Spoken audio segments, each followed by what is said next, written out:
आज मस्त अशी मसालेदार झणझणीत गावरान पद्धतीची पावट्याची भाजी बनवलेली आहे।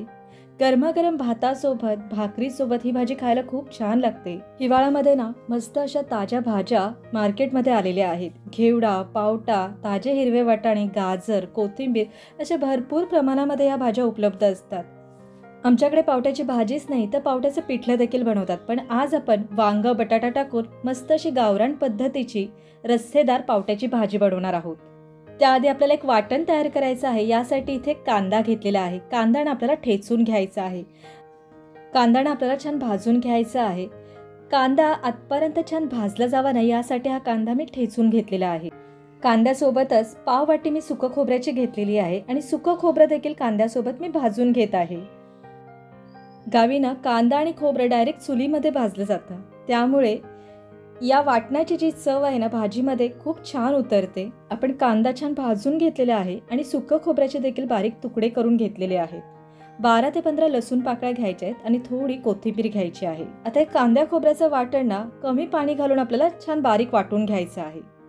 वाटण वाटून झाल्यानंतर बघा गॅसवर मी कढई गरम करण्यासाठी ठेवलेली आहे। यामध्ये 2 पळी तेल घातलेलं आहे।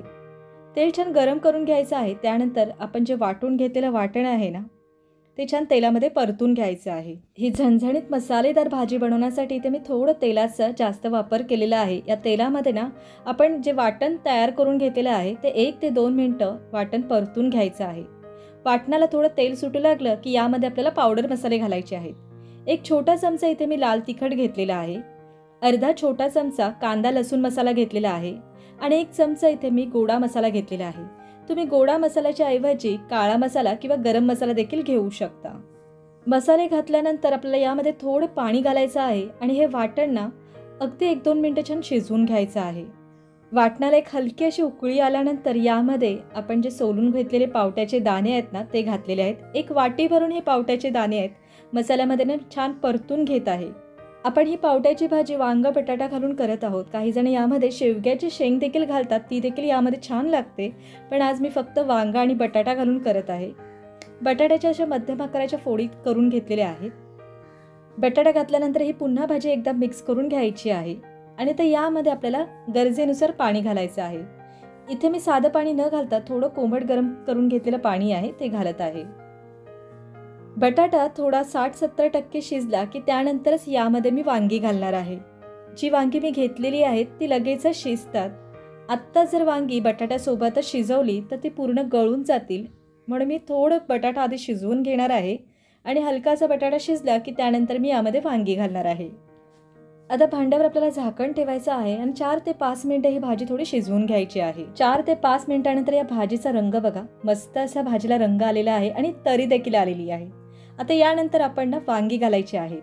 वांग्याच्या देखील मध्यम आकाराच्या फोडी करून घेतलेल्या आहेत आणि वांगी आपल्याला या भाजीमध्ये मिक्स करायची आहे। यानंतर आपल्याला चवीनुसार मीठ घालायचं आहे। तुम्हाला हवं असल्यास या भाजीमध्ये तुम्ही चिंच गुळाचा कोळ देखील घालू शकता। 1 चमचा भरून चिंच गुळाचा कोळ घालायचा आहे, यामुळे देखील या भाजीची चव ना खूप छान लागते।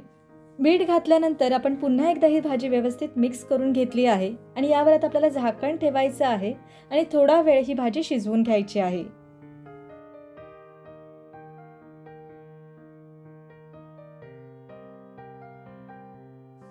आणखी 5 मिनिटं ही भाजी छान शिजवून घेतलेली आहे। भाजी व्यवस्थित शिजली आहे की नाही ते एकदा आपल्याला चेक करायचं आहे आणि त्यानंतरच आपल्याला गॅसची फ्लेम बंद करायची आहे। इथे बघा बटाटा व्यवस्थित शिजला आहे। आता पावट्याचे दाणे देखील आपल्याला चेक करायचे आहेत ते शिजले आहेत की नाही। दाणा बोटाने असं चेपून बघत आहे। दाणा बघा व्यवस्थित शिजला गेला आहे। आपल्याला गॅसची फ्लेम बंद करायची आहे। आता यावर ना बारीक चिरून घेतलेली कोथिंबीर घालायची आहे। आज हे मी थोडी भाजी दाटसरच ठेवलेली आहे। जर तुम्हाला रस्सेदार भाजी हवी असेल तर यामध्ये थोडं कोमट गरम पाणी आणखी घालायचं आहे। आता हे गरमागरम भाजी मी एका प्लेटमध्ये काढत आहे। तुम्ही ते बघू शकता भाजी काय अप्रतिम दिसत आहे आणि इथे आपली गावरान पद्धतीची झणझणीत तर्रीदार वांग बटाटा आणि पावट्याची भाजी इथे तयार झालेली आहे। आज आपण ही गावरान पद्धतीची पावट्याची भाजी वाटण तयार करून केलेली आहे। तुम्ही वाटण न करता देखील ही भाजी बनवू शकता।